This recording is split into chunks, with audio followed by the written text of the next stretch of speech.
Welcome back, and let's now turn to Turkey, whose foreign policy motto, no problems with neighbors, is proving to be something of a tough challenge these days, because Turkey is finding itself surrounded by crises. To the south, Syria's brutal crackdown continues. To the east, there's tension over Iran's nuclear program, and it's a standoff that Turkey has helped to mediate. And to the west, Greece. Despite EU economic turbulence, it's a club that Turkey still wants to join.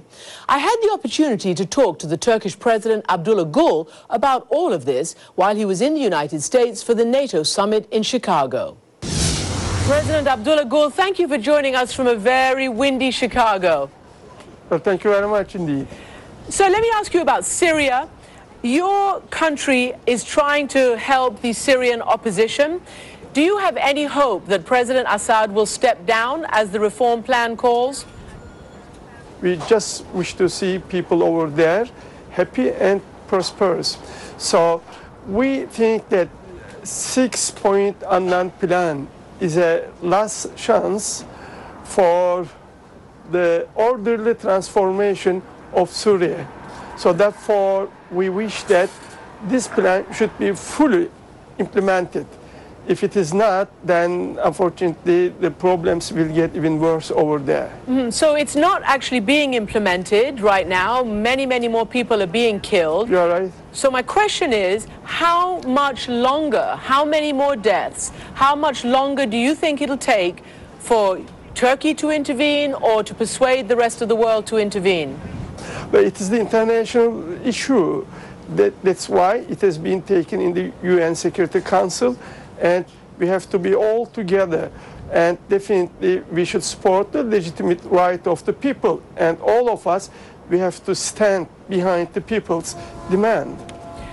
You know, Turkey talked about humanitarian corridors, buffer zones, all of those kinds of things. There's been a lot of talk from Turkey, but no real action in this regard.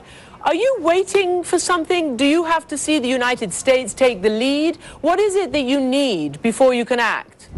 Well, I think the United States is definitely it's the most important, and definitely should engage more in this issue, and definitely we have to very closely follow the implementation of the Annan plan fully. Therefore, we need more observers. This 300 is not enough. In fact, there should be several thousands over there. That's how we cannot fool each other. Are you trying to persuade Iran to try to talk to President Assad and convince him to step down?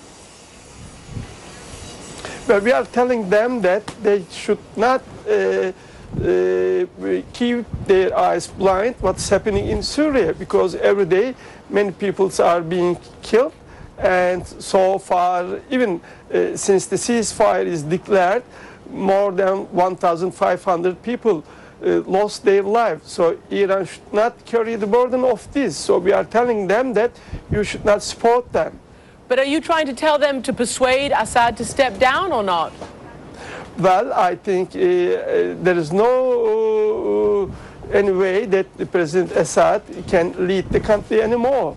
You say that, but he's still in power. So how do you see an end, a resolution to this? And I know you keep saying the Annan plan, but you've just admitted that it's not working. So what is the resolution to this? Well, then of course, the people of Syria, they will decide for this, and the international community will support them and will stand with them. Let me move on to your relations with Israel, which have been very badly broken over several issues. The raid on the humanitarian ship, the war in Gaza. Is there any hope, any progress for your relations with Israel to get any better? Well, you know, it was not our preferences, and it was not because of us that the relationship deteriorated.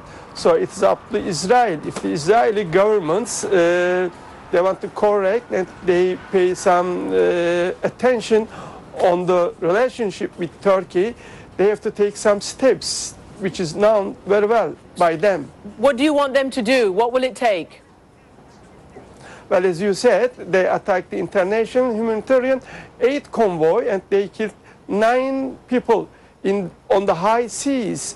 72 miles away from the coast. So Turkey's legitimate demand is to get the apology and compensation. But let's talk about Iran Yes. and the nuclear talks that are happening in Baghdad this week. Do you have any hope that they will be successful and that war will be avoided? We are a little bit optimistic, in fact, because the last meeting was held in Istanbul and it made some progress. There was a good climate and both sides, they listen to each other and they understand after a long time and they decide to go further. And I hope that they will take some further steps because there is no alternative than the political solution of this problem. So I think both sides, they are well aware of this. And do you think the US and its partners should allow Iran to continue enrichment or what? Or should it do what Israel wants, which says no enrichment, even for peaceful purposes? Well, I think it is their right. If it is peaceful and if it is transparent enough, then it's their right, of course. Let me ask you about the elections in Egypt.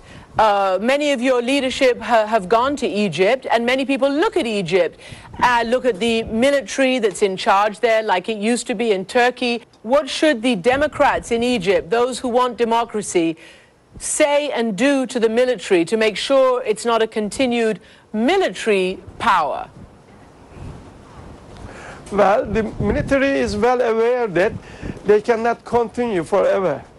I went to Egypt, I talked all the military leadership, and they know that it is not their job to run the country. They are going to handle the authority to the civilian governments. But I think it needs some time because this is the interim period for them, and they will have the all election, and at the end there will be authority there. So I think the Egyptian army is ready to hand over the authority when the time is proper. Sounds like a little bit way into the future, but let me quickly ask you finally.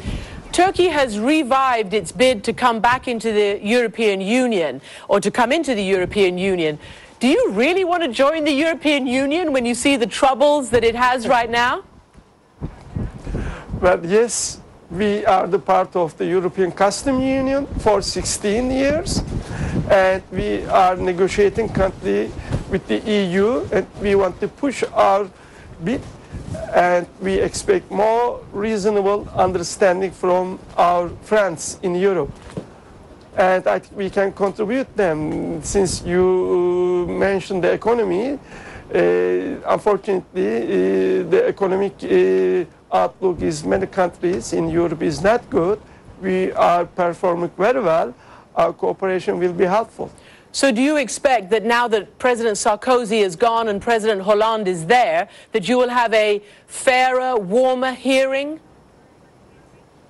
I think so. President Hollande is very reasonable and he has a very wide view. I hope the things will move smoothly. President Gül, thank you for joining us from the Windy City, as they call Chicago. Yes, thank you very much.